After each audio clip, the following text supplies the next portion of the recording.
Imani Brooks is 3 blocks from home when she spots the black SUV tilted at a sharp angle along the curb. The grocery store is about to close. Her father is waiting on medication she promised to pick up. Her little brother keeps texting, "You close?" Then she sees him, an elderly man in a tailored charcoal suit, crouched beside the wheel, struggling with a jack positioned all wrong. One slip, and the vehicle could slam down. Cars pass without slowing. No one makes eye contact. Imani hesitates. If she keeps walking, she makes it home in time. If she stops, everything at home waits. The spare tire is nearly flat. His polished watch catches the light, worth more than anything she owns. He looks up, pride swallowed. I can't get it to hold. Imani sets her bag down and steps forward anyway. What she's about to do won't just change his circumstances. It will change her entire future. But neither of them sees it coming. What she doesn't know is that this desperate old man isn't just stranded. And by tomorrow morning, 10 black SUVs will be parked outside her apartment because of this single choice. Before we go any further, comment where in the world you are watching from and make sure to subscribe, because tomorrow's story is one you don't want to miss. The steady drip of water echoed through the small apartment as Imani Brooks carefully pressed clear packing tape over the cracked window. Her movements were deliberate and quiet, trying not to wake her family in the pre-dawn darkness. The leak had gotten worse over the last few rainy nights, and she couldn't bear watching her father get up to empty the catch bucket one more time. Harold Brooks dozed fitfully in his worn recliner, his breathing raspy and uneven. The lingering effects of his factory accident still haunted his lungs, making wet weather especially difficult. Imani paused in her work to adjust the thin blanket over his shoulders, her heart aching at how the damp air made his coughs deeper. On the sagging couch, her little brother Caleb was curled up tight, his math textbook still open on the floor where it had fallen. Imani picked it up, marking his place with an old receipt before setting it on the coffee table. He'd been staying up later, trying to help her study for her ASE certification exam when she got home from work. "You're up early again," Harold whispered, his eyes cracking open. "Just fixing the window, Daddy. Go back to sleep." Imani smoothed down the last piece of tape. "I'll pick up better plastic after work. You should save that money for your test fees." He shifted, wincing as his bad leg protested. "The window can wait. The test can wait. You need to stay dry." Imani checked her phone. 5:15 a.m.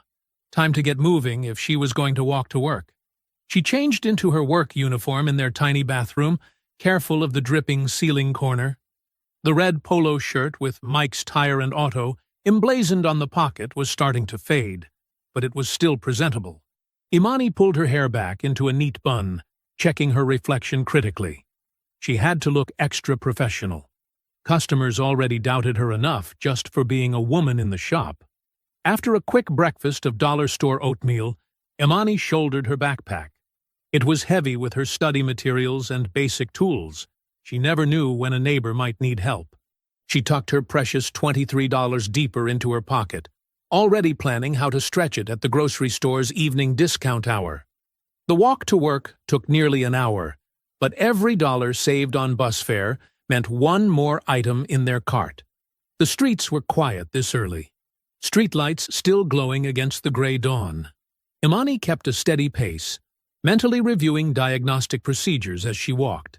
Check for proper tire inflation first, then look for uneven wear patterns. The shop was already buzzing when she arrived, despite the early hour. Jake and Marcus, the other mechanics, barely looked up from their coffee as she clocked in. Imani didn't mind. She preferred getting straight to work anyway. Her first customer rolled in at 8 a.m., complaining about vibration at highway speeds. "I already had it looked at twice," the man said, glancing dubiously at Imani. "Maybe I should wait for one of the guys." "I can take a look," Imani said evenly, already hearing the telltale sounds from the front end. "Mind if I take it for a quick test drive?" Jake snickered from the next bay. "Better let me handle this one, honey. Probably needs alignment work." Imani kept her voice steady. "Actually, sir, I'm hearing what might be a failing CV joint. The vibration probably gets worse when you turn, right?" The customer blinked in surprise. "Yeah, It does. How did you— I can confirm with a test drive, but that distinctive clicking during turns is pretty clear. Imani maintained eye contact, professional and confident despite Jake's eye-rolling. 2 hours later, she was proved right. The CV joint was indeed failing, and the customer left with a properly diagnosed problem instead of another unnecessary alignment. Jake didn't apologize, but he did stop making comments, at least for the morning. During her lunch break, Imani sat in the break room with her worn ASE study guide, highlighting key points while eating a peanut butter sandwich. The testing fee felt impossibly far away, but she refused to give up. Every page brought her one step closer to her dream of opening her own shop someday. As her shift wound down, Mrs. Ramirez pulled into the lot in her ancient Corolla. The brakes were squealing badly enough to make everyone wince. "Imani, mihija," she called out. "I know you're almost done, but could you just look? I'm worried." "Of course, Mrs. Ramirez." Imani was already reaching for her tools, ignoring Marcus's pointed looks at the time clock. The brake pads were dangerously worn, but it was a quick fix with the parts Mrs. Ramirez had already bought. Imani worked efficiently, her hands sure and steady as she replaced the pads and checked the rotors. "Let me pay you something," Mrs. Ramirez insisted, holding out a $20 bill. Imani shook her head, wiping her hands on a shop rag. "No charge. Just keep bringing those amazing tamales to the building potluck." By 6:45 p.m., the sky had opened up completely. Rain pounded the pavement as Imani hurried toward home, one hand pressed protectively over her pocket, where the $23 waited. Her uniform was soaked within minutes, but she couldn't afford to wait out the storm. The grocery store's discount hour ended at 8 p.m., and she still had to pick up something for dinner. Water streamed down her face as she jogged through puddles, her work shoes thoroughly soaked. One more block to go, then she could cut through the side street and make it to the store. Thunder rumbled overhead as she approached the corner, unaware that her entire future waited just around the bend. Thunder cracked overhead as Imani rounded the corner, sending sheets of water cascading from overflowing gutters. Through the curtain of rain, she spotted an expensive black SUV pulled awkwardly against the curb, its hazard lights blinking weakly in the growing darkness. An elderly man in what had once been an immaculate suit struggled with a tire iron, his polished shoes sliding on the wet pavement. Imani's hand instinctively tightened around the $23 in her pocket. The grocery store's discount hour would end in 30 minutes. If she stopped now, she wouldn't make it in time. Caleb needed lunch for school tomorrow, and their kitchen cabinets were already bare. Cars splashed past, sending waves of dirty water onto the sidewalk.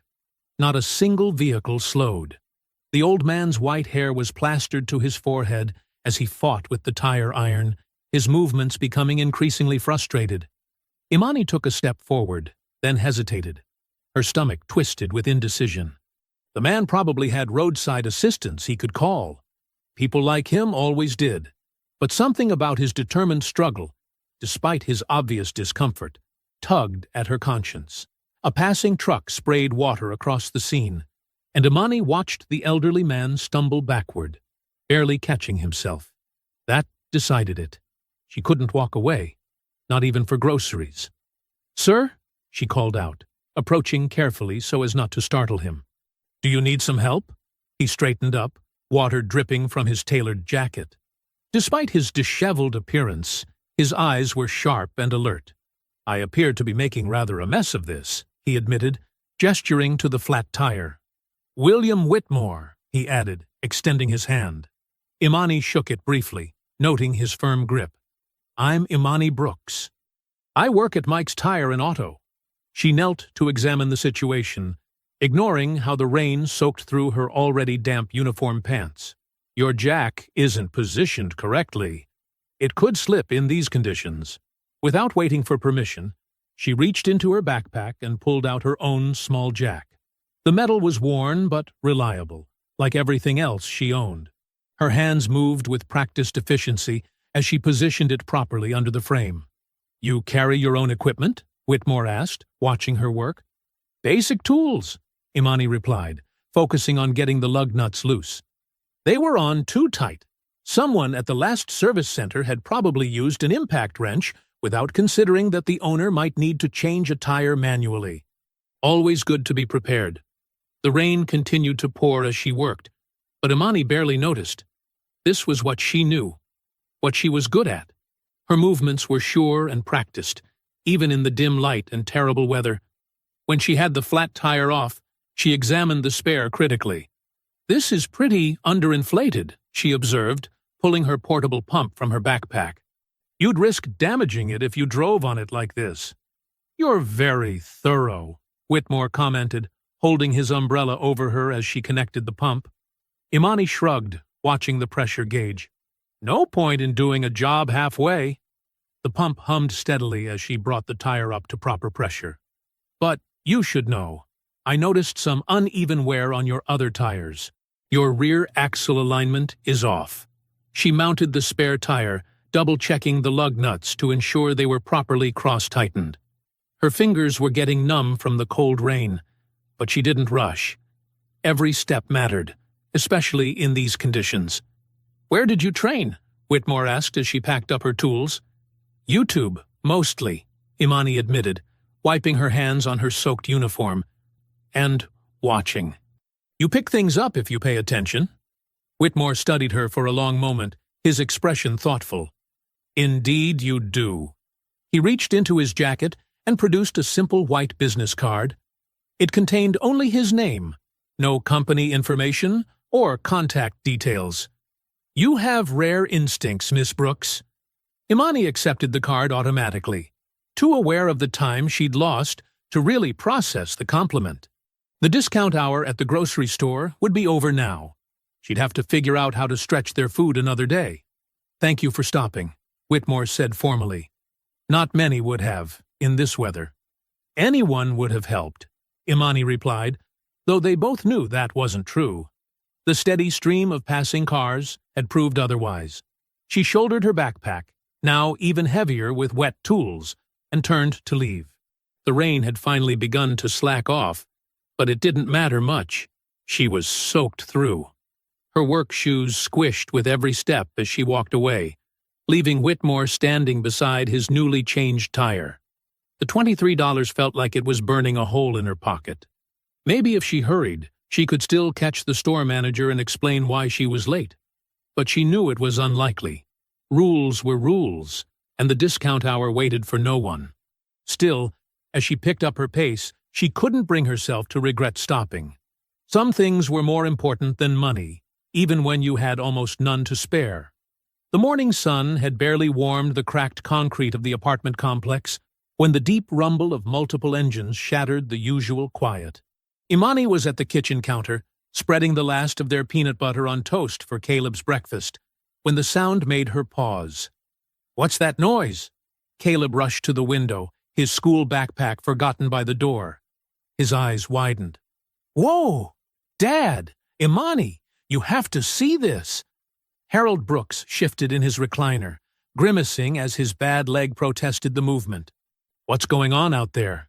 Through their ground-floor window, they watched as a convoy of identical black SUVs rolled into the complex's courtyard, their polished surfaces gleaming in the morning light.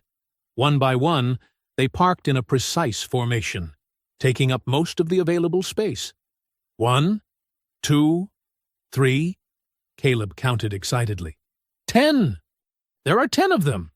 Upstairs, neighbors emerged onto their balconies, cell phones raised to record the unusual sight. Mrs. Martinez from 2B leaned over her railing, her curlers still in her hair. The Rodriguez kids pressed their faces against their window screen, leaving smudged nose prints. "Maybe they're filming a movie," Caleb suggested, bouncing on his toes. Imani frowned, an uneasy feeling settling in her stomach. The vehicles were too nice for their neighborhood, their dark-tinted windows suggesting importance and money. The doors of several SUVs opened in unison. Men in crisp black suits stepped out, their shoes somehow spotless despite the puddles from last night's rain. They moved with practiced efficiency, scanning the surrounding buildings. A sharp knock at their door made them all jump. Harold struggled to rise from his recliner. "Imani, wait!" But she was already moving toward the door, her heart pounding. Through the peephole, she saw 3 suited figures standing in their narrow hallway. The woman in front held herself with unmistakable authority, her silver hair pulled back in an elegant twist. Imani opened the door, conscious of their apartment's shabby appearance. The water stains on the ceiling, the mismatched furniture, the duct tape holding together their ancient window air conditioner. "Miss Imani Brooks?" The silver-haired woman's voice was smooth and professional. "I'm Angela Reed, Chief of Staff to William Whitmore, founder and CEO of Whitmore Automotive Technologies." The name hit Imani like a physical force. The old man from last night, the one whose tire she'd changed in the rain, was William Whitmore? The billionaire whose company manufactured half the diagnostic equipment she dreamed of using someday? Harold moved to stand behind her, his cane tapping against the worn linoleum. "What's this about?" His voice carried the edge of someone who'd learned to expect bad news. "Mr. Whitmore would like to speak with your daughter immediately," Angela Reed explained, her expression warming slightly as she took in their concerned faces. "I assure you, this is good news. Miss Brooks did him a considerable service last evening." "The tire change?" Imani's voice came out, barely above a whisper. Angela nodded. "What you didn't know was that Mr. Whitmore was en route to sign the largest merger agreement in our company's history. The meeting was scheduled to accommodate executives flying in from 3 continents. If he had missed it..." She let the implications hang in the air. Caleb tugged at Imani's sleeve. "What's a merger?" "It means really big business stuff," she told him absently, her mind still trying to process what was happening. "A $3 billion business deal, to be precise," Angela added, "which might have fallen through if Mr. Whitmore hadn't made it to the signing." She gestured toward the door. "He's waiting to thank you personally." Harold's grip tightened on his cane. "Imani, you don't have to." "It's okay, Dad." She squeezed his arm reassuringly, though her own hands were shaking. "I'll just be right outside." Cameras flashed as Imani stepped out of the apartment, making her blink. News vans had somehow materialized alongside the SUVs, their satellite dishes reaching toward the morning sky. Neighbors she'd known for years watched from every available vantage point, whispering and pointing. The central SUV's door opened, and William Whitmore emerged. In the daylight, wearing a fresh suit and standing straight, he cut an impressive figure. But Imani could still see traces of the determined man who'd refused to give up on changing his own tire in the rain. He smiled warmly as he approached, extending his hand. "Miss Brooks, I believe we have more to discuss than axle alignment today." Behind her, she heard Caleb's excited whisper. "That's the guy? The one you helped?" "Yes," she managed to reply, shaking Whitmore's hand. Her own palm was calloused from years of mechanical work, but his grip was just as firm as it had been the night before. "Let's talk about your future," Whitmore said, gesturing toward the waiting SUV. Imani glanced back at her family. Harold stood in the doorway, worry etched on his face, despite Angela Reed's assurances. Caleb bounced beside him, all thoughts of school forgotten in the excitement. The morning sun caught the crack in their window, the plastic covering fluttering in the breeze. The distance between their apartment door and Whitmore's SUV was only a few yards, but, to Imani, it felt like standing on the edge of a vast change. Whatever happened next would be bigger than a simple act of kindness in the rain. She could feel it in the weight of the camera's attention, in the hushed anticipation of the gathered crowd, in the precise way Angela Reed held the vehicle's door open for her. The leather seat felt foreign beneath Imani as the SUV glided through downtown streets she usually walked. Buildings she'd only seen from ground level now passed at eye height through tinted windows. Angela Reed sat across from her, tapping efficiently on a tablet, while William Whitmore studied her with thoughtful eyes.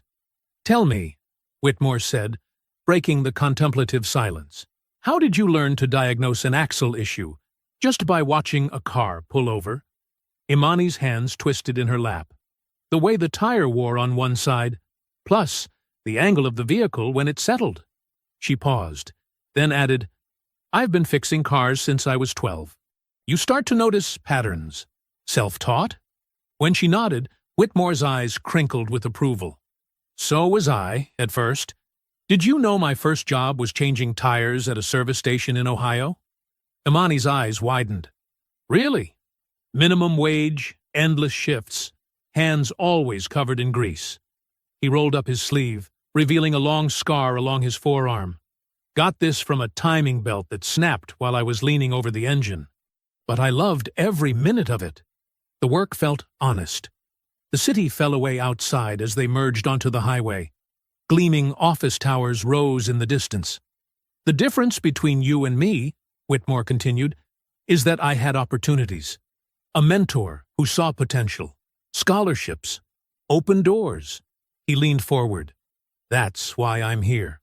Not because you helped me last night, though I'm grateful, but because I recognize something in you that reminds me of myself at your age. Raw talent that just needs the right chance. Angela looked up from her tablet. Mr. Whitmore has prepared a comprehensive proposal. Not charity, Whitmore said quickly, noting Imani's expression. An investment. In you, and in the future of automotive innovation. Angela handed Imani a leather portfolio. Inside, glossy brochures showed sprawling campuses and high-tech laboratories. Midwestern Technical Institute, she explained. One of the top engineering and automotive technology programs in the country.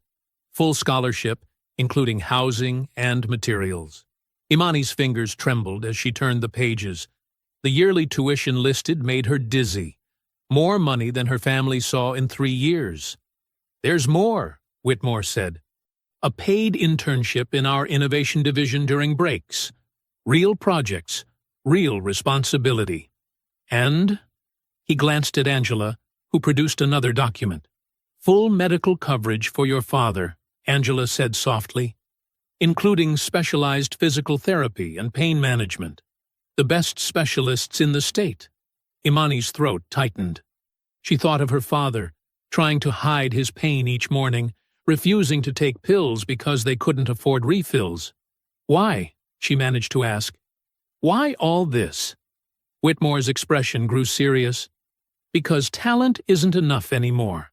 Because this industry needs fresh perspectives from people who understand real-world problems. And because, he smiled. I believe you'll make me look very smart for finding you first. Angela began explaining technical details. Enrollment deadlines, housing arrangements, insurance paperwork. The SUV turned onto a private drive leading to a towering glass building with the Whitmore logo. This is our headquarters, Whitmore said, where you'll intern. But first, he checked his watch. I believe we have some documents for you to review with your family. The return journey felt surreal. Imani clutched the portfolio like a lifeline, her mind spinning with possibilities she'd never dared imagine. Angela reviewed key points. The scholarship required maintaining a 3.5 GPA. The internship included mentorship from senior engineers. The medical coverage would begin immediately. When they reached her apartment complex, the news vans had disappeared, but neighbors still watched from windows. Angela accompanied her inside, where Harold and Caleb waited anxiously. Did you see their building? Caleb bounced around them. Was it huge? Did they have robots? Sit down, please, Angela said kindly. We have some important things to discuss. At 7:30 that evening, Imani sat at their scratched kitchen table, staring at the stack of preliminary documents. Scholarship acceptance forms, insurance paperwork, internship agreements. The pen felt heavy in her hand. It's real, Harold whispered, more to himself than anyone. It's really real. Caleb pressed against her side as she signed each page, his eyes wide with excitement. You're going to build cars, he said, like, for real. Design systems for them, hopefully, Imani corrected, her signature growing steadier with each document. Angela verified each signature, her efficiency softened by genuine warmth. Congratulations, Miss Brooks. Welcome to Whitmore Automotive Technologies. Imani looked up at her father. A tear rolled down his weathered cheek, as he gripped his cane. She hadn't seen him cry since Mom died. But these tears were different. Not grief, but something lighter, brighter. Caleb threw his arms around her neck. "You're gonna be famous." "I'm gonna work hard," she corrected him, hugging him back. "Really, really hard."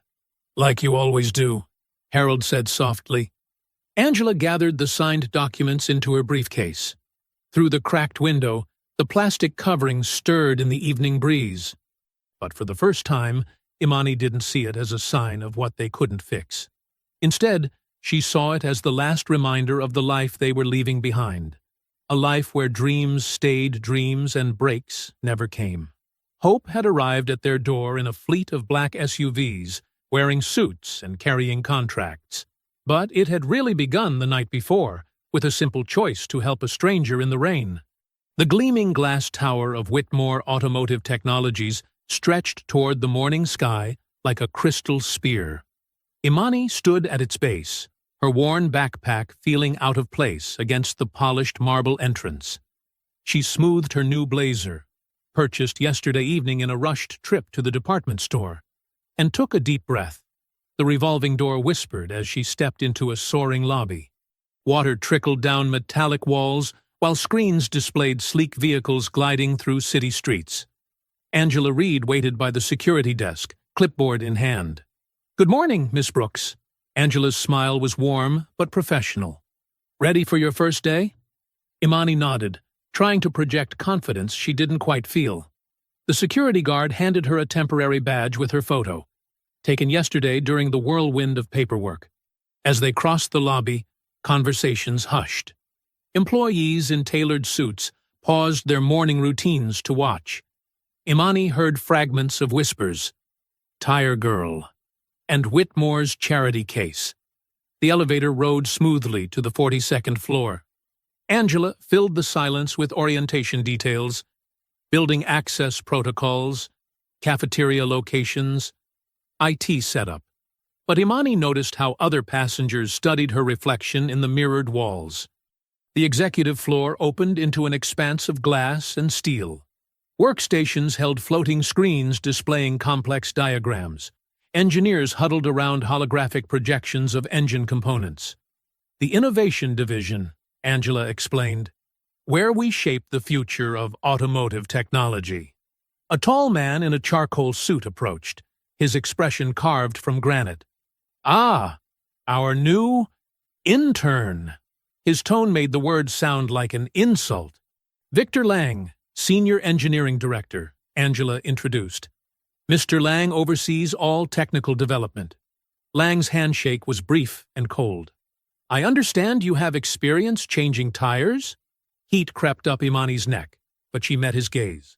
"And diagnosing transmission issues, rebuilding engines, and calibrating electronic systems." "Really?" Lang raised an eyebrow. "Where did you receive your formal training?" "I'm self-taught." "For now." Imani kept her voice steady. "Starting at Midwestern Tech next semester." Lang's lip curled slightly. "How fascinating. Tell me, what's the differential equation for modeling battery thermal dynamics in an electric vehicle?" Before Imani could respond, William Whitmore's voice cut through the tension. "The same equation she'll master at MTI, Victor." He approached from a corner office, his presence immediately shifting the atmosphere. "Along with everything else we'll teach her." Lang's expression smoothed into careful neutrality. "Of course, sir. I merely wanted to assess our new intern's baseline knowledge." "Assessment noted." Whitmore's tone was pleasant but firm. "Now, shall we show Imani where she'll be working?" They moved through the office to a section marked Electric Mobility Division. Screens displayed charging station networks and power distribution grids. A prototype charging port gleamed on a workbench. "You'll observe here initially," Whitmore explained. "Learn our systems, our processes. Angela will handle your orientation schedule." Throughout the morning, Imani absorbed everything she could. She studied technical drawings, watched engineering simulations, took careful notes. When the lunch hour arrived, she declined Angela's invitation to the executive dining room, choosing instead to review materials at her temporary desk. The afternoon brought more sideways glances and whispered comments. A group of junior engineers fell silent when she entered the break room. Someone had left a tire pressure gauge on her keyboard, a petty joke that she pocketed without reaction. At her desk, she dived deep into electric vehicle schematics. The basic principles felt familiar. Current flow wasn't so different from oil flow after all. She barely noticed the hours passing until Angela appeared with a gentle reminder about working hours. Most new interns don't stay this late, Angela noted, watching Imani organize her notes. Most new interns probably didn't grow up watching their dad struggle to walk after an industrial accident. Imani tucked her notebook away. I can't waste this chance. Angela's professional mask softened slightly. The scrutiny won't ease up, you know. If anything, it will intensify. I know. Imani stood, squaring her shoulders. But I've dealt with doubt before. At least here, I can prove it wrong. As she gathered her things, Whitmore emerged from his office. A word, Imani?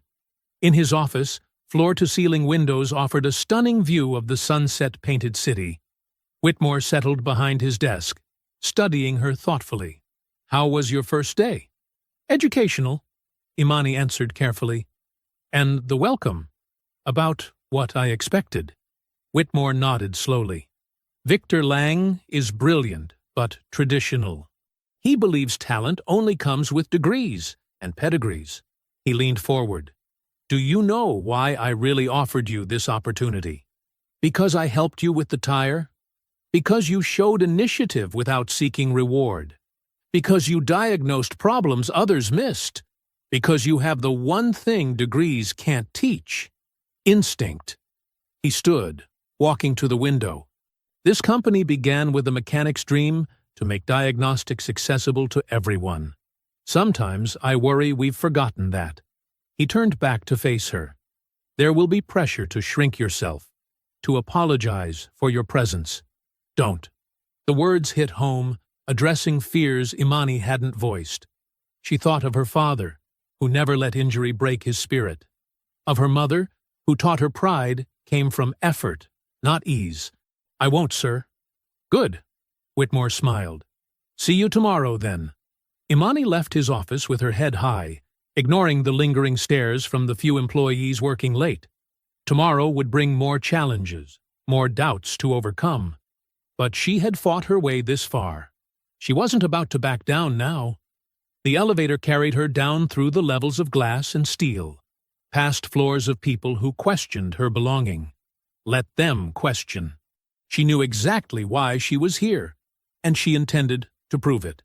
2 weeks of observation had taught Imani the rhythms of Whitmore Automotive. She knew the security guard's morning greeting, the exact time the coffee machine finished brewing, and which elevator arrived fastest. But today felt different as she stepped into Conference Room A at precisely 8 a.m. Executives filed in wearing expressions ranging from polite disinterest to barely concealed skepticism. Victor Lang claimed a seat near the head of the table, spreading papers like a territorial marker. Angela Reed slipped in quietly, taking a corner position with her ever-present tablet. William Whitmore entered last, nodding to the assembled group. Good morning, everyone. Today we're discussing new initiatives for community outreach and market expansion. He gestured to Imani. Miss Brooks has a proposal I'd like you all to consider. Imani's hands trembled slightly as she connected her laptop to the room's display system. The screen lit up with her carefully prepared presentation. Mobile Diagnostic Solutions for Underserved Communities. Thank you, Mr. Whitmore. She took a deep breath, remembering her father's words this morning. Just tell the truth like you see it. In the past 2 weeks, I've studied our market penetration data. There's a significant gap in diagnostic services for low-income neighborhoods. She advanced to a map showing service deserts in red.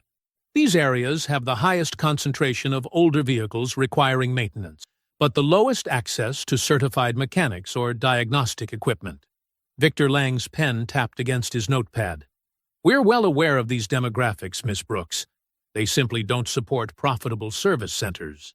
which is exactly why mobility is the solution. Imani clicked to the next slide, showing a converted van design. Mobile diagnostic units could serve multiple neighborhoods on rotation. Lower overhead than fixed locations, wider service reach, and direct community engagement. She displayed cost breakdowns and service projections. The vans would be equipped with our basic diagnostic suite, staffed by certified technicians. We'd offer sliding scale fees and payment plans. Charity work, someone muttered from the back. Investment, Imani corrected firmly. These communities already spend money on repairs, often getting overcharged for misdiagnosed problems. We're not just offering services, we're building trust with future customers. The room stirred uncomfortably. Imani pushed forward, showing potential partnership opportunities with technical schools and community colleges. Many neighborhoods have skilled mechanics without formal certification. We could offer training programs, creating a pipeline of qualified technicians who understand both our technology and their community's needs. Victor Lang leaned forward. The liability issues alone are manageable, Angela interrupted smoothly. Insurance models for mobile medical clinics could be adapted for our purposes. Whitmore studied the financial projections. What's your timeline for a pilot program? 3 months for initial setup, Imani replied. 1 van, 2 neighborhoods, 6 months of data collection. Total cost approximately $400,000, Lang cut in. For an unproven concept from an intern. The room temperature seemed to drop. Imani felt the weight of doubtful stares, but remembered Whitmore's words. Don't shrink. From someone who has lived in these communities, she corrected. Someone who knows exactly what happens when people can't afford proper diagnostics. They skip maintenance, drive unsafe vehicles, lose jobs because of breakdowns. She met Lang's gaze. How much does that cost society? Whitmore's chair creaked as he leaned back. Victor raises a fair point about risk, but innovation requires risk. He turned to the CFO. Could we fund a pilot within current community outreach budgets? Numbers were discussed. Questions raised. Imani answered each one, drawing on years of hands-on experience and 2 weeks of intensive corporate study. The meeting stretched past its scheduled hour. Finally, Whitmore raised his hand for quiet. I believe we have enough to consider. Angela, please work with Miss Brooks to refine the proposal for board review. We'll reconvene next week for a final decision. The room emptied slowly. Victor Lang lingered, gathering his papers. Ambitious plan, he said, voice neutral. Let's hope your technical skills match your presentation abilities. Imani spent the rest of the day fine-tuning details. She worked through lunch, comparing equipment costs and maintenance schedules. Angela brought her coffee at 4, suggesting revisions to the training program outline. The office slowly emptied as evening fell. Imani's desk lamp joined the city lights sparkling beyond the windows. She wrote emails to potential community partners, drafted certification requirements, calculated fuel costs, and service radii. At 9, the cleaning crew found her still working. At 10, security did their rounds, nodding at her dedicated presence. At 11, she finally packed up, sending Angela one last email with updated cost projections. The bus ride home was quiet, streets empty except for late-shift workers and delivery trucks. She found Caleb at the kitchen table, surrounded by homework he'd insisted on finishing while waiting up for her. Did they like your idea? He asked sleepily as she spread out her papers. We'll see. She ruffled his hair, noting the math problems he'd completed. They're thinking about it. You'll convince them, Caleb yawned. You always fix things. Imani opened her laptop one last time, reviewing the proposal that had consumed her every waking moment. Caleb's head slowly drooped until it rested on his textbook. The kitchen clock ticked toward midnight as she made final adjustments to the budget spreadsheet. Her brother's soft breathing mixed with the hum of the aging refrigerator. This could change everything, she whispered, saving the document one last time. 3 weeks of preparation had led to this moment. Imani stood before Whitmore Automotive's full board of directors. her presentation materials arranged with precision on the gleaming mahogany table. Afternoon sun streamed through floor-to-ceiling windows, casting long shadows across the plush carpeting. William Whitmore sat at the head of the table, fingers steepled beneath his chin. 12 other board members, all in impeccable suits, watched her with varying degrees of interest. Angela Reed positioned herself near the door, tablet ready. "Thank you for this opportunity," Imani began, her voice steady despite her racing heart. The past weeks had been a blur of refinements, community surveys, and endless practice sessions. She'd memorized every number, anticipated every question. Our mobile diagnostic initiative addresses a critical market gap while embodying Whitmore Automotive's commitment to innovation and community development. She advanced through her slides with practiced ease, each movement deliberate and confident. The financial projections drew particular attention. Board member James Peterson leaned forward, adjusting his glasses. "These operating costs seem optimistic." "They're based on real-world data," Imani responded, pulling up detailed spreadsheets. "I've partnered with 3 local repair shops to verify labor rates and parts pricing. We've also secured preliminary agreements for discounted diagnostic equipment through existing supplier relationships." Victor Lang shifted in his seat. "And the liability concerns we discussed?" Imani nodded, prepared for this question. "We've consulted with Robertson and Mills, who specialize in mobile service operations. They've drafted comprehensive coverage options within our projected budget." She distributed bound legal summaries prepared by Angela's team. The presentation continued for 45 minutes. Imani addressed questions about staffing, security, and community reception. She shared letters of support from neighborhood associations and local business owners. "Most importantly," she concluded, "this pilot program creates a template for nationwide expansion. We're not just fixing cars, we're building trust, developing talent, and opening new markets." Whitmore surveyed the room. "Comments before we vote?" Peterson nodded slowly. "It's ambitious, but the numbers make sense. Low initial investment, high potential return. The community engagement angle has merit," added Barbara Walsh, head of public relations. "It positions us as industry leaders in accessibility." Victor Lang cleared his throat. "While I maintain some reservations, Ms. Brooks has addressed the major concerns thoroughly."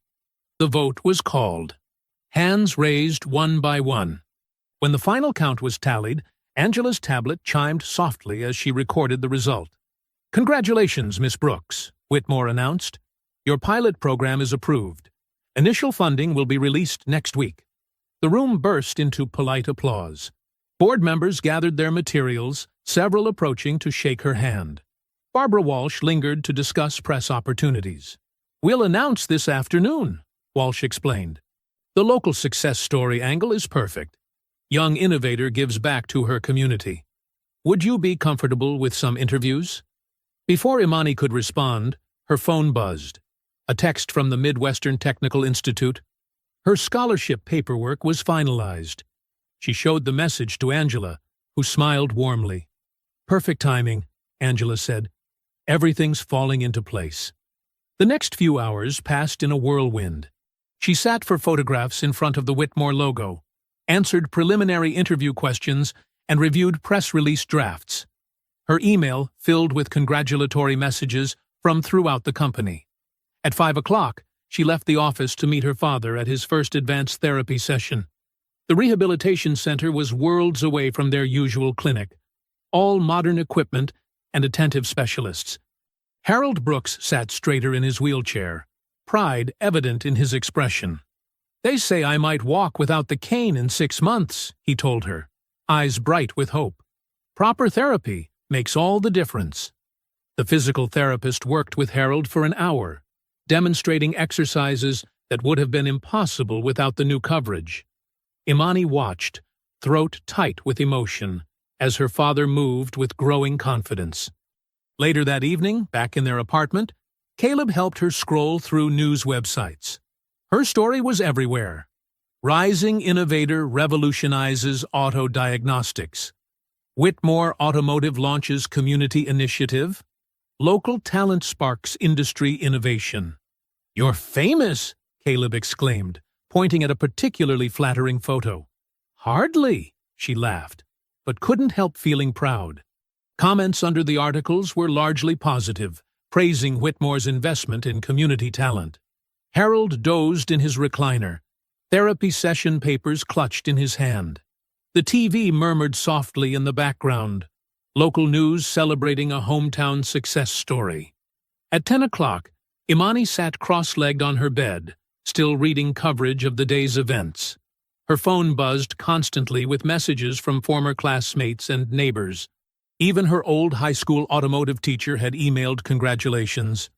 The mobile diagnostic van designs filled her tablet screen, soon to become reality. She'd already started interviewing potential technicians from the neighborhood, planning training schedules, and scouting service locations. Everything felt right, like puzzle pieces clicking perfectly into place. The scholarship, her father's therapy, the pilot program, all the struggles and sacrifices were finally paying off. She scrolled through another positive headline, unaware that somewhere in the darker corners of the internet, trouble was brewing. A loud bang startled Imani awake. Caleb burst through her bedroom door, nearly tripping over a stack of mechanical manuals. His face was flushed, and his hands trembled as he thrust his phone toward her. "Sis, you need to see this," he said, voice cracking. "It's everywhere." Imani blinked sleep from her eyes, squinting at the bright screen. The video showed a rainy street corner, the footage grainy and dark. With growing horror, she recognized herself kneeling beside William Whitmore's SUV. But something was wrong. The clip had been edited, cutting between moments that painted a different story. It showed her walking past initially, then mysteriously returning. A timestamp appeared to skip forward, suggesting she'd waited for Whitmore to arrive. The audio was manipulated too, fragments of conversation rearranged to sound rehearsed. "Staged success story," blazed the headline above the video. The view count already topped 2 million. Imani's stomach lurched. "That's not what happened," she whispered, scrolling through comments that grew increasingly hostile. "Obvious setup. Another fake feel-good story. Bet Whitmore was in on it from the start." Her phone erupted with notifications. Messages from co-workers, texts from Angela, missed calls from reporters. A tweet from a prominent business journalist questioned the convenient timing of her rise at Whitmore Automotive. Harold appeared in the doorway, leaning heavily on his cane. "What's going on?" Before Imani could answer, her phone rang. Victor Lang's name flashed on the screen. She stepped into the hallway to take the call. "The board is extremely concerned," Victor said, without preamble. His voice carried barely concealed satisfaction. "This raises serious questions about your credibility." "It's not true," Imani protested. "The video's been edited.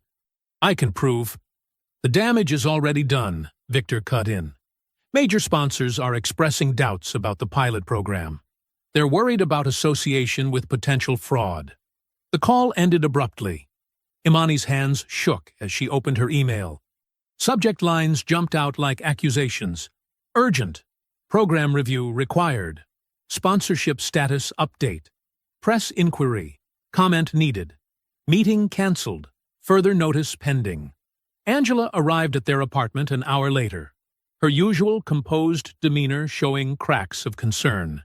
She settled at their small kitchen table, spreading documents across the scratched surface.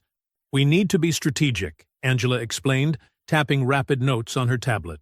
"Legal is analyzing the original footage. PR is preparing statements. But we have to let the investigation process play out." "How long will that take?" Imani asked. "Days, maybe weeks." Angela's expression softened. "I believe you, Imani. But perception matters, especially with the board already divided on the program." Throughout the morning, the situation deteriorated. More news outlets picked up the story. Social media exploded with theories and accusations. Someone dug up Imani's old social media posts, twisting innocent comments into supposed evidence of premeditation. By noon, 3 major sponsors had officially paused their support. The pilot program's funding hung by a thread. Caleb tried searching for positive comments to show her, but they were drowning in a sea of skepticism. Harold watched helplessly from his recliner as his daughter's dream unraveled. "Maybe if I spoke to them," he offered. "Told them about who you really are." Imani managed a weak smile. "Thanks, Dad, but they're not interested in the truth right now." At 2 o'clock, Angela called again. Her voice was heavy. "The board has voted to suspend the pilot program pending a full review." "I'm so sorry, Imani." The words hit like physical blows. Suspended. Review. All her work, all the trust she'd built, crumbling because of a manipulated video. She thought of the neighborhood families who'd been counting on those mobile diagnostic vans, the young women she'd planned to train, the community that had finally dared to hope for something better. Evening settled over the apartment complex. The same neighbors who'd filmed those black SUVs with excitement now whispered behind closed doors. News vans circled the block, hoping for comment. Imani sat at the kitchen table, staring at her untouched dinner. Her phone lay silent. She'd turned it off hours ago. The laptop screen showed her carefully crafted presentations, now worthless. Somewhere in the city, board members were probably already planning to quietly shelve the entire initiative. Caleb placed a glass of water beside her, his young face tight with worry. Harold's therapy papers sat in a neat stack on the counter. Tomorrow's appointment suddenly uncertain. The plastic still crinkled over the cracked window, a reminder of how quickly everything could return to the way it was before. The kitchen clock ticked loudly in the silence. Each second marked another moment of her dream slipping away. The scholarship, her father's treatment, the pilot program, all balanced on a knife's edge, because someone had decided to twist her simple act of kindness into something ugly. Imani touched the business card Whitmore had given her that rainy evening. Such a small thing to have changed her life so dramatically. And now, perhaps, to have ruined it just as completely. The Whitmore Automotive headquarters felt different that morning. Security guards who'd grown used to greeting Imani warmly now studied her with uncertain expressions. The elevator ride to the executive floor stretched endlessly as she stood alone, clutching her tablet like a shield. The emergency meeting was already in progress when Angela ushered her inside. Board members filled the massive conference room, their faces grim beneath the harsh fluorescent lights. William Whitmore sat at the head of the table, his usual commanding presence diminished by obvious fatigue. "Miss Brooks," Victor Lang spoke first, his tone clipped, "perhaps you can explain how this situation has spiraled so dramatically out of control." Before Imani could respond, another board member, Elizabeth Palmer, cut in. "The real question is why proper vetting procedures weren't followed in the first place." She turned to Whitmore. "William, your heart was in the right place, but this impulsive decision has put the company at risk." Whitmore's fingers drummed against the polished table. "I trust my judgment of character," he said firmly, though his voice lacked its usual strength. "Imani Brooks has demonstrated nothing but integrity since a suspiciously perfect viral moment," Victor interrupted. "Our shareholders are demanding answers. Major partners are threatening to withdraw support not just from the pilot program, but from other initiatives." Angela slid a document toward Imani. "Given the circumstances, the board has recommended modifications to your arrangement with the company." Imani's hands trembled as she read. Her scholarship would become conditional on quarterly performance reviews. Any failing grade or misconduct would result in immediate termination. The Innovation Division internship would be suspended until the investigation concluded. Worst of all, her father's medical coverage was being temporarily frozen pending review. "We can't justify these expenditures without absolute certainty," Elizabeth explained, not unkindly. "You understand our position." Whitmore shifted in his chair, his face pale. "This is unnecessary. The girl changed a tire in the rain when no one else would stop. That's all that—" He pressed a hand to his chest, breathing suddenly labored. "William." Angela rushed to his side. Should I call an ambulance? Just indigestion. He waved her off, but his complexion had taken on an ashen quality. Continue.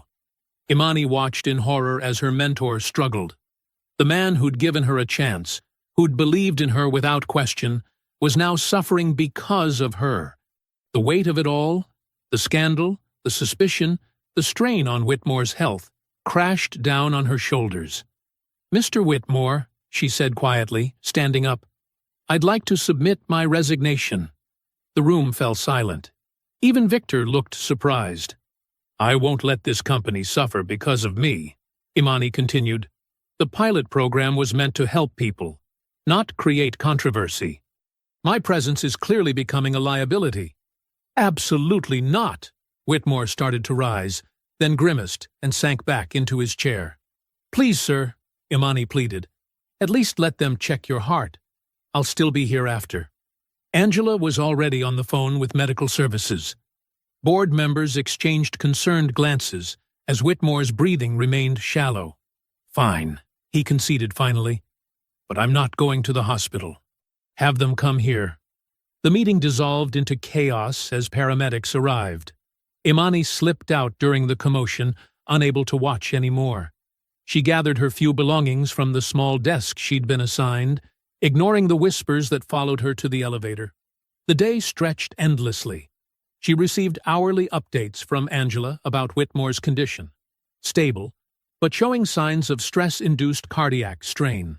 He'd finally agreed to rest at home under medical supervision, but refused full hospitalization. Each message twisted the knife deeper. This was her fault. If she'd just walked past that tire that night, none of this would have happened. No scandal, no strain on Whitmore's health, no disappointed community counting on promises that might never materialize. Evening found her back in her old neighborhood. The apartment complex parking lot hadn't changed. Still cracked concrete and oil stains, still filled with cars that had seen better days. Mrs. Ramirez's Honda sat in its usual spot, the brakes she'd fixed still holding strong. 2 spaces over, Mr. Johnson's ancient Buick needed a new timing belt. She could hear it from here. Imani leaned against a lamppost, watching residents return from long workdays. These were her people, the ones who couldn't afford fancy garages, who kept ancient vehicles running through necessity and determination. She'd been one of them just weeks ago, fixing cars by streetlight because it was the right thing to do. A car backfired nearby, the sound echoing off brick walls. She could diagnose the problem just from the noise. Fouled spark plug, probably. Simple fix, if you knew what you were doing. That had been her world before black SUVs and glass towers, before viral videos and board meetings, before she'd dared to dream bigger than this crumbling parking lot. The streetlights flickered on, casting long shadows across familiar ground. At 8 o'clock, the lot was full, a museum of automotive need. Every vehicle told a story of someone just trying to get by, just like she'd been, just like she might be again. The Saturday morning sun cast long shadows across the apartment complex parking lot as Imani unzipped her worn toolkit. She'd woken early, determination replacing the heaviness in her chest. The familiar weight of her socket wrench set felt right in her hands. No corporate logos, no fancy equipment, just the basic tools she'd collected over years of YouTube tutorials and practice. She popped open the hood of Mr. Johnson's Buick first. The timing belt looked even worse in daylight, frayed edges telling stories of thousands of miles. Imani tied her hair back, rolled up her sleeves, and got to work. Word spread quickly through the complex. Mrs. Ramirez appeared first, smartphone in hand, recording without Imani noticing. "Look at this girl," she narrated quietly. "Every Saturday for 3 years, helping anyone who needs it. No money, no attention, just heart." The morning wore on. Imani replaced Mr. Johnson's timing belt, fixed Mrs. Peterson's stuck window regulator, and diagnosed a transmission issue for the Taylor family. Each repair came with patient explanation, teaching moments for anyone interested in learning.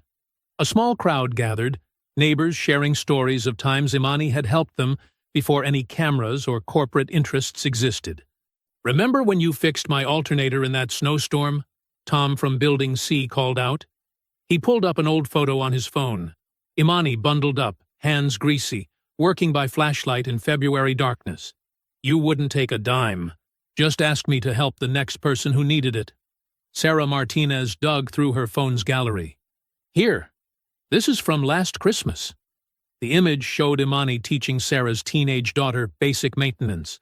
She spent 3 hours showing Katie how to change her oil. "Now, my girl wants to be a mechanic too." Mrs. Ramirez kept filming, capturing the natural flow of community and kindness. No staged moments, no corporate oversight, just Imani doing what she'd always done. "This is who she really is," Mrs. Ramirez narrated. "Not some story for the news. Just a good person who never learned how to walk past someone in trouble." By early afternoon, the parking lot had transformed into an impromptu community garage. People brought folding chairs, shared water bottles, and swapped their own stories of Imani's help over the years. Someone set up a card table with sandwiches. Children watched wide-eyed as Imani explained basic engine components, their curiosity reminding her of her own early fascination with cars. "The serpentine belt controls multiple systems," she told a wide-eyed 8-year-old girl, pointing carefully. "See how it winds around like a snake? That's why it got its name." The child nodded seriously, committing the information to memory just as young Imani once had. More videos surfaced. The bus driver Imani had helped with a dead battery last winter. The elderly couple whose brake lines she'd repaired during a rainstorm. The single mom whose check engine light had caused panic until Imani diagnosed a loose gas cap. Each story came with dated photos, security camera footage, or witness accounts. A timeline of quiet kindness stretching back years before any viral moment. Mrs. Ramirez's original video began circulating online by mid-afternoon. Unlike the edited viral clip that had sparked the scandal, this footage showed the real Imani. Focused, humble, generous, with both skill and time. Other neighbors posted their own recordings and photos. The real Imani started trending locally, then regionally. "My daughter would have lost her job without you," posted one neighbor, sharing a photo of Imani repairing a starter motor at midnight. "You kept her car running when no shop would take payments. 3 years ago, she taught my son basic car maintenance after his father passed," another commented. "Wouldn't take money. Said knowledge should be shared." The sun was setting when Imani finally closed her toolkit. Her hands were greasy, her back ached, but satisfaction filled her chest. She'd helped 11 vehicles today, taught basic maintenance to anyone who asked, and never once thought about cameras or corporate approval. This was who she'd always been. Grease-stained hands, and an inability to ignore someone in need. Her phone buzzed as she packed up her tools. Angela Reed's name lit up the screen. "The tide is turning," Angela said without preamble. "Your neighbors' videos are everywhere.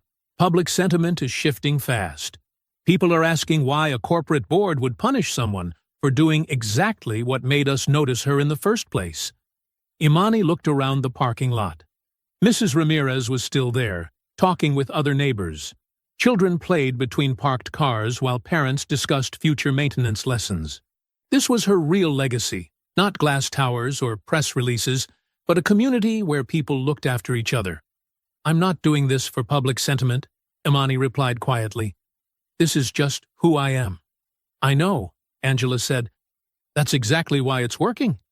As darkness settled over the complex, Imani closed her toolkit for the night. Her phone kept buzzing with notifications, but those could wait. Tomorrow would bring more cars, more learning opportunities, more chances to help, just like always. The 43rd floor boardroom gleamed with polished mahogany and floor-to-ceiling windows. Shareholders filled every leather chair, their expressions ranging from irritation to curiosity. Several checked their watches repeatedly, unused to emergency meetings disrupting their Monday schedules. William Whitmore stood at the head of the long table, his usual commanding presence softened by recent stress. Dark circles shadowed his eyes, but determination straightened his spine. Thank you all for coming on short notice, he began, his voice steady. Today, we're doing something unprecedented. The double doors opened. Mrs. Ramirez entered first, her gray hair neatly pinned back, wearing her Sunday dress. Behind her came Tom from Building C, Sarah Martinez, and her daughter Katie, Mr. Johnson with his repaired Buick's keys in hand, and a dozen other community members. They lined the walls of the boardroom, seemingly out of place among the expensive suits and tablets. Victor Lang, the senior engineer who'd first questioned Imani's credentials, shifted uncomfortably in his seat. Mr. Whitmore, with all due respect. Respect, Whitmore interrupted quietly, is exactly what we're here to discuss. He gestured to Mrs. Ramirez. Please, tell them what you told me. Mrs. Ramirez stepped forward, her hands clasped tightly. 3 years ago, my husband died, she began, her voice wavering slightly. The car was all I had left of him, but it needed work I couldn't afford. Every shop turned me away. She straightened her shoulders. Imani fixed it, spent 4 weekends teaching me basic maintenance, too. Said knowledge was better than dependence. Tom spoke next. My alternator died during the worst snowstorm last winter. 3 below zero, pitch dark. Called 6 shops. None would come out. Imani worked for 2 hours in that cold. Wouldn't take a penny. He pulled out his phone, showing the photo of Imani working by flashlight. That's character you can't fake. One by one, they stepped forward. The single mother whose car troubles nearly cost her job. The elderly couple who'd been quoted thousands for repairs, Imani fixed for free. Katie, Sarah's daughter, who now attended technical school because of Imani's mentoring. The shareholders' expressions began to shift. A woman in an expensive blazer wiped her eyes discreetly. 2 board members exchanged meaningful glances. These aren't publicity stunts, Mrs. Ramirez concluded firmly. This is who she is when no one's watching, when there's no reward except knowing someone else can get to work or take their kids to school. Whitmore nodded slowly. Now, he said, I'd like you to hear from Imani herself. Imani entered quietly, wearing simple business attire rather than designer labels. She carried no notes, no presentation materials, just herself, standing before the people who held her future in their manicured hands. First, she began, her voice clear and steady, I want to thank you for this opportunity to speak, not to defend myself, but to explain something important about innovation. She paused, making eye contact with various board members. Real innovation doesn't start in boardrooms or laboratories. It starts where people are hurting, where they're struggling, where they need solutions but can't afford them. Victor Lang opened his mouth, but Whitmore's slight head shake silenced him. I learned mechanics because we couldn't afford repairs, Imani continued. I watched videos, practiced on junkers, made mistakes until I got it right. Not for profit or recognition, but because my neighbors needed help, and I could give it. She gestured to the community members lining the walls. These people taught me something you can't learn in business school. They taught me that innovation without integrity is hollow. Technical skill without compassion is waste, and profit without purpose is empty. The boardroom remained silent, every eye fixed on her. You're worried about company image, she acknowledged, about stock prices and quarterly reports. I understand that. But ask yourselves, what made this company great in the first place? She turned to Whitmore. Mr. Whitmore started as a mechanic who saw people struggling to afford diagnostics. He built this empire not just to make money, but to solve real problems for real people. Several of the older board members nodded slowly, remembering the company's origins. The mobile diagnostic program wasn't about publicity, Imani said softly. It was about remembering who we're supposed to serve, about reaching people who need us most. She straightened her shoulders. If that's not what this company wants anymore, then maybe I don't belong here after all. The silence deepened. A board member in his 60s cleared his throat. I move to reconsider our previous vote regarding the pilot program. Seconded? Said the woman in the blazer, her voice slightly husky. The chairman looked around the room. Those in favor? Hands began to rise, one by one, then in clusters. The silence grew heavy with possibility. The afternoon sun slanted through the boardroom windows, casting long shadows across the polished table. Board members shuffled papers and tapped on tablets, processing the last half-hour's events. Mrs. Ramirez and the other community members had been escorted to a comfortable waiting area, leaving the executives to handle the formal proceedings. The vote stands at 27 in favor, 3 abstaining, announced the board secretary, her voice precise and professional. Motion carries to reinstate the Brooks Community Mobility Initiative, effective immediately. Angela Reed, Whitmore's chief of staff, stepped forward with a tablet displaying detailed analytics. Her heels clicked against the hardwood floor as she addressed the room. Our digital forensics team has completed their investigation of the viral video incident. She swiped through several screens. The edited footage originated from a competitor's marketing department. We have documentation proving the original encounter was entirely genuine. Victor Lang shifted in his seat, his expression uncomfortable. The senior engineer's earlier certainty had crumbled in the face of overwhelming evidence and testimony. He cleared his throat, straightening his tie. "Ms. Brooks," he said, looking directly at Imani, "I owe you an apology. My assumptions were incorrect and unprofessional." The words seemed to cost him, but his tone carried genuine regret. Imani nodded once, accepting the apology with quiet dignity. She hadn't moved from her spot near the head of the table, her posture remaining calm and collected despite the emotional weight of the past hour. William Whitmore rose slowly from his chair, commanding the room's attention without effort. "Today marks more than just the reinstatement of a single program," he began. "It represents a fundamental shift in our company's direction." He pressed a button, and the room's screens lit up with organizational charts and mission statements. "Effective immediately, we're creating the Community Mobility Division," Whitmore continued. "This won't be a small pilot program anymore.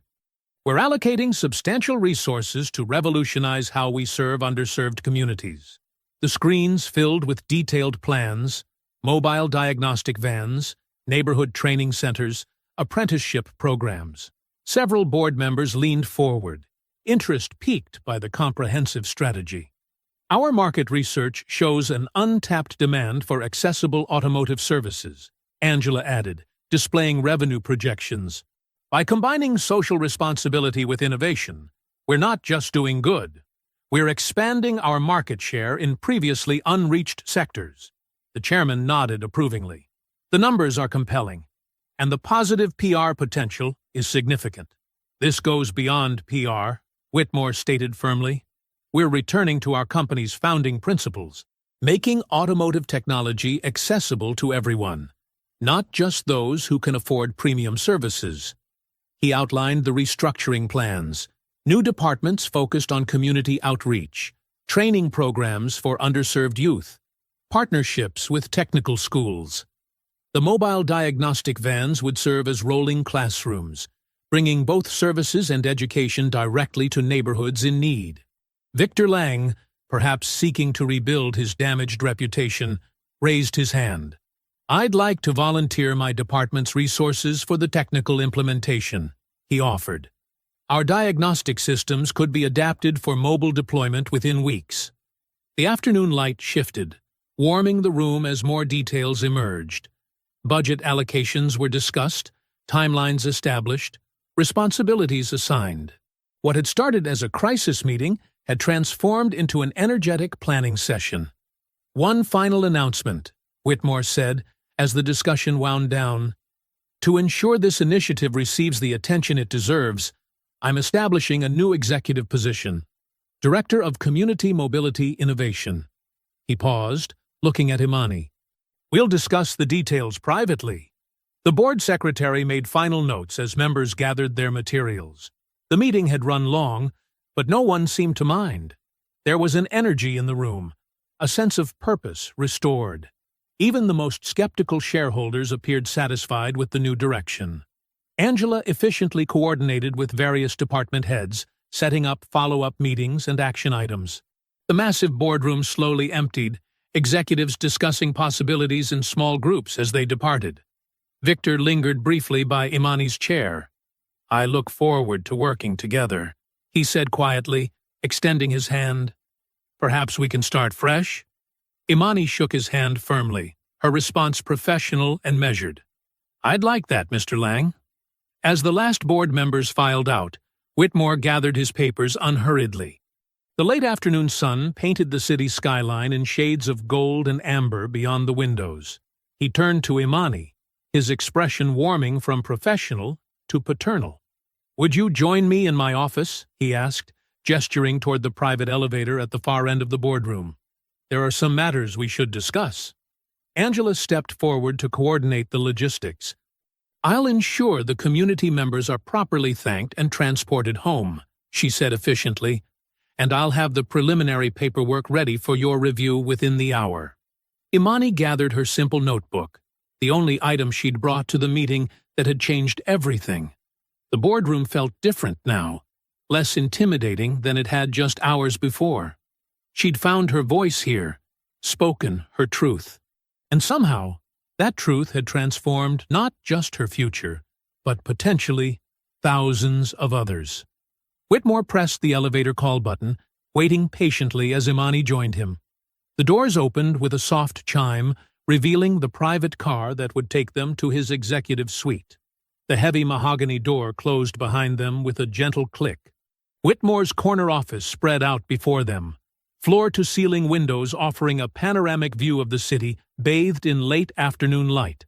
Unlike the stark modernism of the boardroom, this space felt lived in, with well-worn leather furniture and walls lined with automotive memorabilia.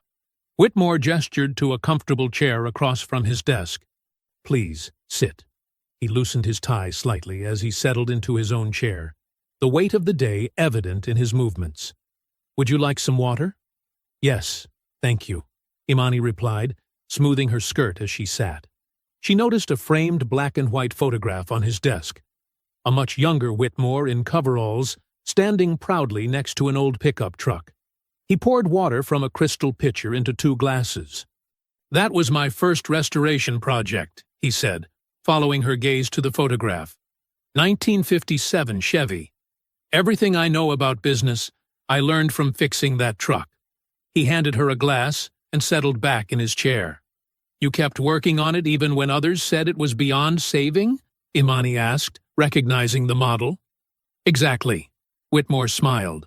"Just like you didn't give up when that axle alignment needed work in the rain."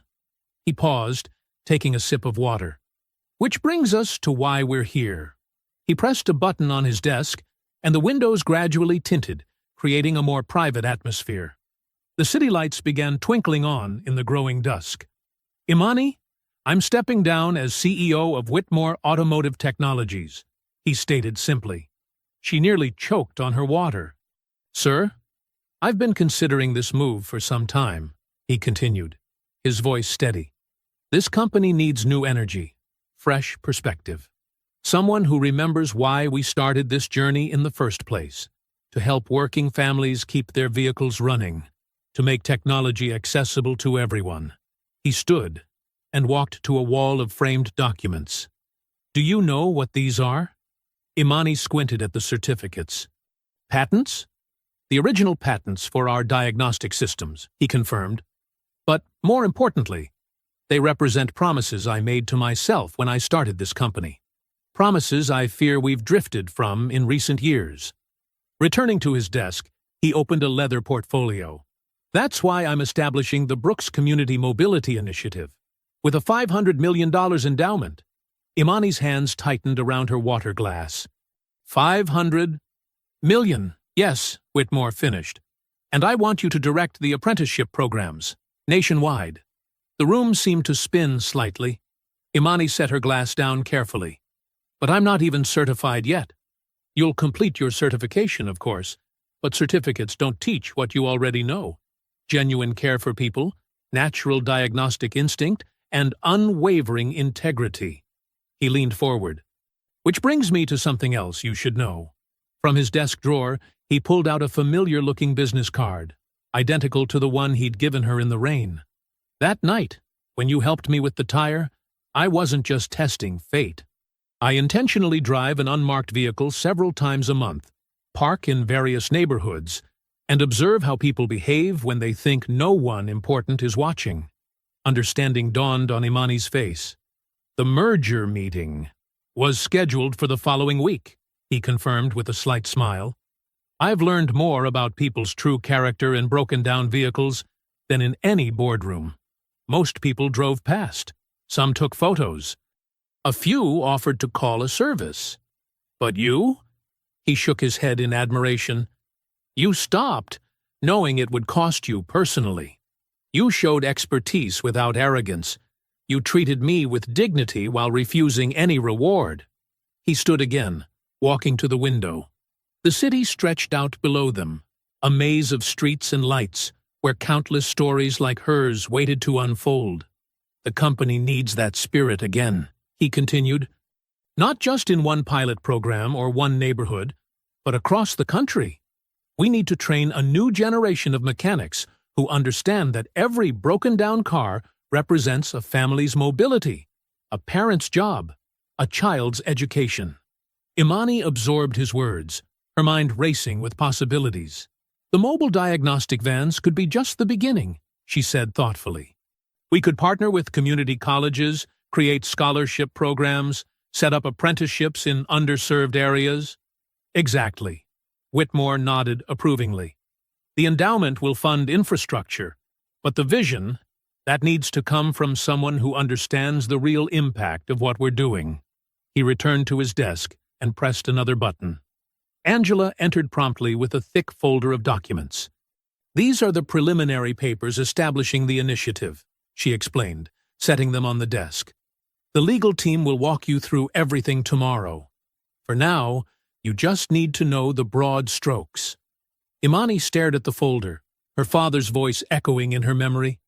Sometimes the biggest blessings come disguised as broken-down cars. This is, she started. Overwhelming? Whitmore suggested kindly. It should be. We're not just talking about your success anymore. We're talking about changing the future of automotive service in this country. But remember, you've already proven you can handle pressure. You proved it that night in the rain, and every day since. Angela efficiently organized the papers into sections, explaining, we'll need to schedule meetings with the implementation team, facilities management, HR for staffing projections. Whitmore held up a hand, stopping her. Tomorrow, Angela. Let's give Ms. Brooks some time to process. The sun had fully set now, the city lights creating a glittering backdrop through the tinted windows. Imani sat quietly, her mind trying to grasp the magnitude of what was being offered, not just to her, but to countless others who would follow. The late afternoon sun cast long shadows across the freshly painted parking lot of the Brooks Community Training Center. Through the celebratory chatter of the ribbon-cutting crowd, Imani's trained ear caught the distinct sound of metal scraping against pavement. She turned to see a beat-up Honda Civic limping toward the curb, its front passenger tire completely flat. Behind the wheel, a teenage girl with braids pulled back into a neat ponytail gripped the steering wheel, her face tight with worry. The car came to a stop, and she stepped out, pulling nervously at the sleeve of her school uniform sweater. Imani excused herself from the group of reporters and made her way over. The girl was staring at her phone, probably searching for roadside assistance she couldn't afford. Imani recognized that look.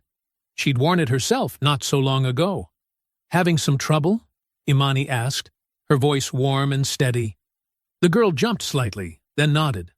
I hit a pothole, she admitted, shoulders slumping. My mom's going to kill me. She can't miss work to deal with this. I'm Imani, she said, already reaching for the mobile toolkit she still carried everywhere. Want to learn how to fix it yourself? The girl's eyes widened. I don't know anything about cars. Neither did I. Once upon a time, Imani said, kneeling beside the wheel. What's your name? Destiny, the girl replied, cautiously kneeling next to her. Imani pulled out a jack and tire iron, laying them carefully on the pavement. First rule of car repair: you're smarter than you think you are. These machines seem complicated, but they're just puzzles waiting to be solved. She guided Destiny's hands to the proper jack points under the car. Feel that ridge? That's where the jack goes. Cars are designed to be fixed. They come with instructions built right into them, if you know where to look. The metal was cool against their fingers as they positioned the jack together. Destiny's movements became more confident with each turn of the handle. The car began to rise steadily. "My dad says girls shouldn't mess with cars," Destiny said quietly, watching the tire lift off the ground. Imani handed her the tire iron. "My dad taught me that everyone should know how to take care of themselves. Now, before we take these lug nuts off, we need to loosen them while the tire's still touching the ground. Know why?" Destiny shook her head. "Leverage," Imani explained. "The ground holds the wheel steady. Little details like that make all the difference." They worked together, Imani's instructions clear and patient.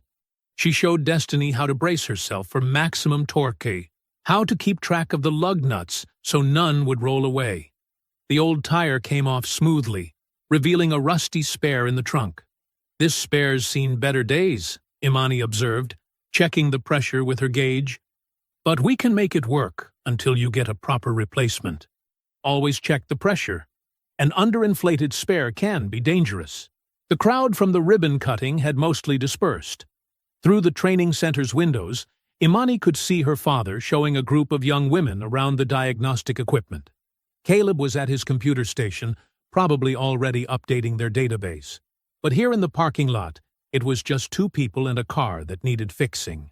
"You're making this look easy," Destiny said, carefully threading the lug nuts back on. "That's because you're doing all the work," Imani replied with a smile. "I'm just talking." They lowered the car together, and Destiny tightened the lug nuts in the star pattern Imani demonstrated. Her movements were precise, methodical. There was pride in her eyes now, replacing the earlier anxiety. "There," Imani said, standing up and brushing off her knees. "How does it feel?" Destiny stood too, looking at her handiwork. Like I could do this again if I had to." "You absolutely could," Imani assured her. She pulled out a business card, simple but professional, with the training center's logo. "We offer free classes here every Saturday morning. Basic maintenance, tire repair, brake work, all of it. You should come." The girl took the card, running her thumb over the embossed letters. "Really? Really? First rule, remember? You're smarter than you think you are." Imani watched as Destiny carefully tucked the card into her phone case. "And Destiny? Tell your dad that girls can do anything they set their minds to." The Honda's engine turned over smoothly when Destiny started it. She waved through the window, a bright smile replacing her earlier worry. As the car pulled away, Imani noticed the grease on her hands, familiar, comfortable, like an old friend. The training center's sign cast a warm glow in the deepening afternoon light. "We fix what's broken," she whispered, feeling the truth of those words settle deep in her bones. I hope you enjoyed that story. Please like the video and subscribe so that you do not miss out on the next one. In the meantime, I have hand-picked 2 stories for you that I think you will enjoy. Have a great day.